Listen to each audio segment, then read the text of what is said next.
Hey all, Flame here, and welcome to the FlameHisWorld commentary of Ristar for the Game Gear.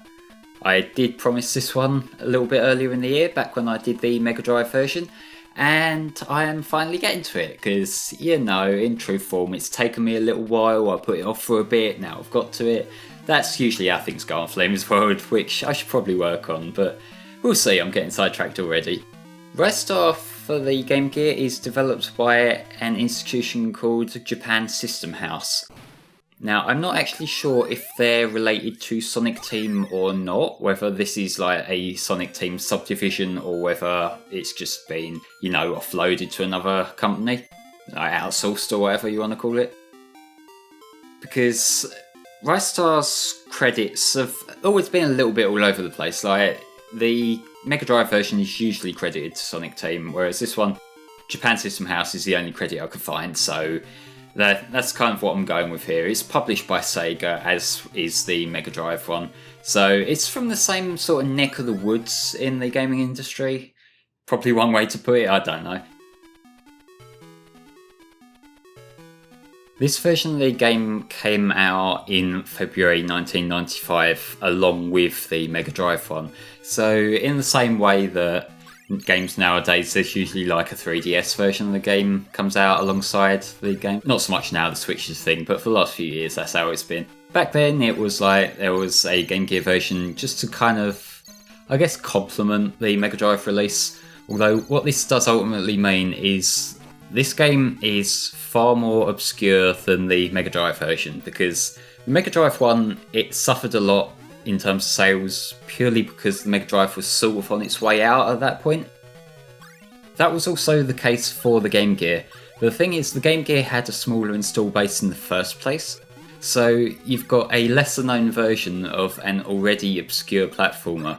So yeah, this game really doesn't have that much coverage. Like, I've noticed when I put the long play of this up over on FC Playthroughs, there doesn't really seem to be much other coverage of the game on YouTube, at least not in playthrough format. Like, there's a few old videos, but you know, in terms of recent stuff, it's not really got much coverage. So I thought, you know, let's give it a proper look.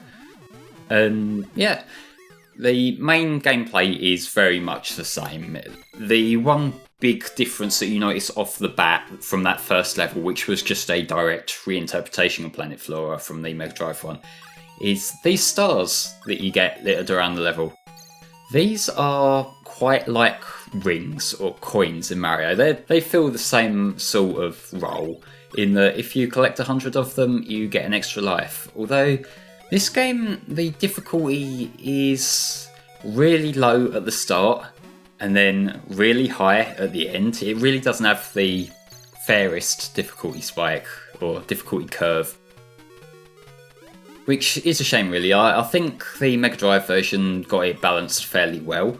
Like, you start off in Flora, which is this, you know, your very basic, easy platformer stage, just let you learn the ropes, learn how to use the climbing arms mechanic, and then it will gradually get a bit harder. Like, they bring in puzzles in Sonata, and you get the feel for that, and you get the more dangerous areas like Scorch.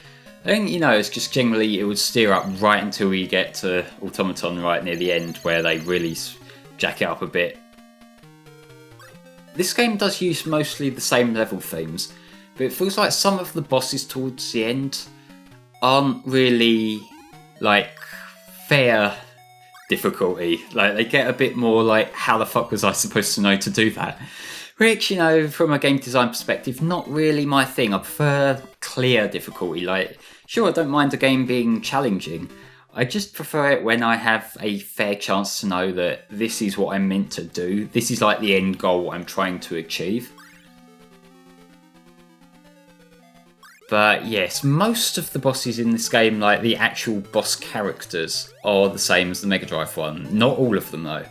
This is Riho, who we saw in the Mega Drive version. You attack him basically the same way, although in this, I can't remember exactly how he played in the Mega Drive one, but here, because the screen size is smaller and just the resolution is a bit more crunched up, it felt a lot easier to grab him from underneath.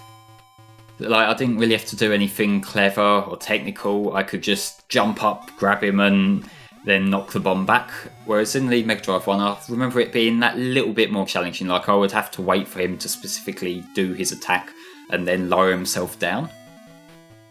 Which that's the thing that happens quite a lot when you get handheld adaptations of games, because like when you've got a smaller screen, you don't have as much space for you to be able to see the boss on screen and see yourself without crunching them that bit closer together.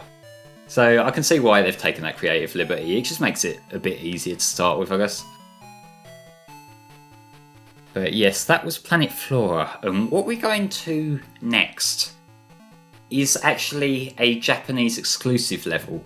For the most part in this playthrough I'm playing the Western version, but what I've done here is I want to show off this unique level, Planet Fanturn, because this does not appear in the Western version, this is only in the Japanese one, and it's this cloudy sky kind of level. And what feels baffling to me is, from what I've read, apparently the code for this and like all the art assets and everything still do exist, like within the game data of the Western versions, like the US and the UK versions. For some reason, it's just not accessible. Like they skip past it and take you straight to the second round of this world. Which it just doesn't make sense to me, especially given this level in itself. Like, it's not the most exciting level in the world. Like, these rainbow platforms can get a little bit irritating to climb up, because you notice for the first couple of steps on the platform, I'm slipping a bit, and you sort of slip back down, and it's a little bit annoying. But like, it's still a reasonably solid level. Like, it's not like, say, it was a bit underdeveloped and they thought they should take it out for the Western one or anything like that. Like, it's just weird that it doesn't show up outside of the Japanese version.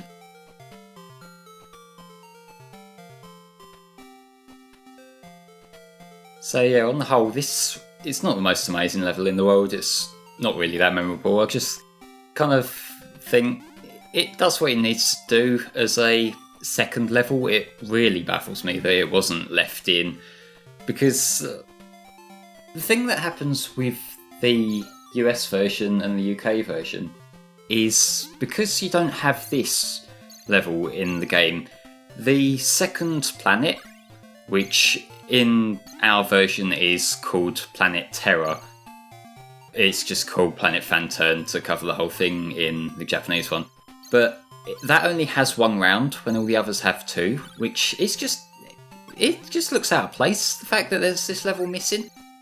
Although I will say, thematically, this level is very different from the second round that we'll be seeing. So maybe that was something to do with it. Maybe they took a look at the Japanese one and thought, like, no, this doesn't fit in this part of the game or something.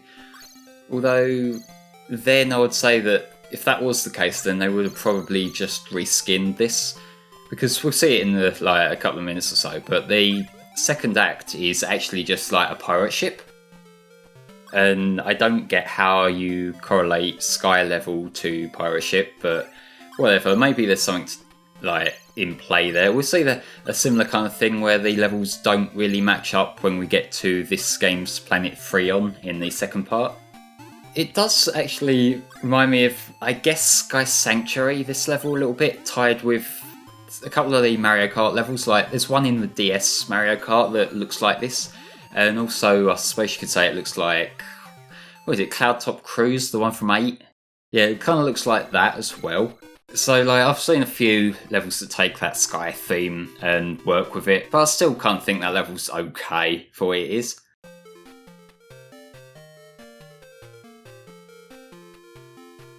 But yes, this is the pirate ship level.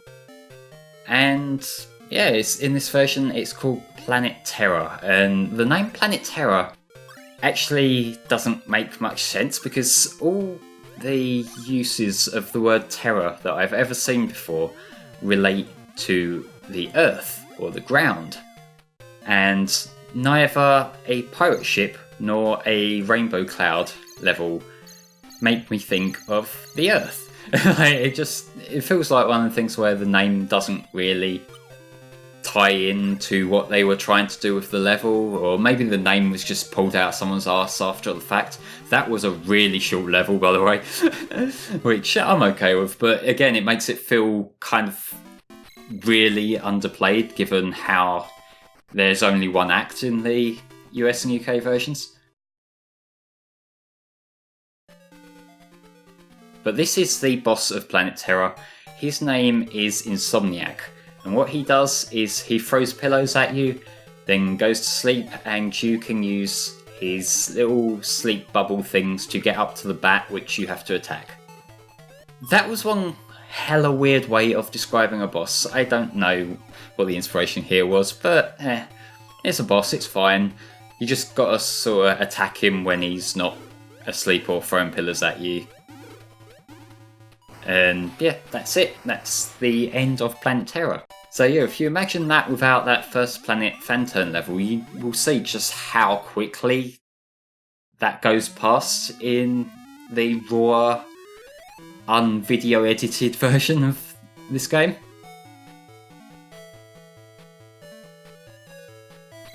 Yeah, ladies and gentlemen, that was the first part of Ristar for the Game Gear. Join me next time where we'll be seeing Planet Sonata and Planet Freon. So I will see you then.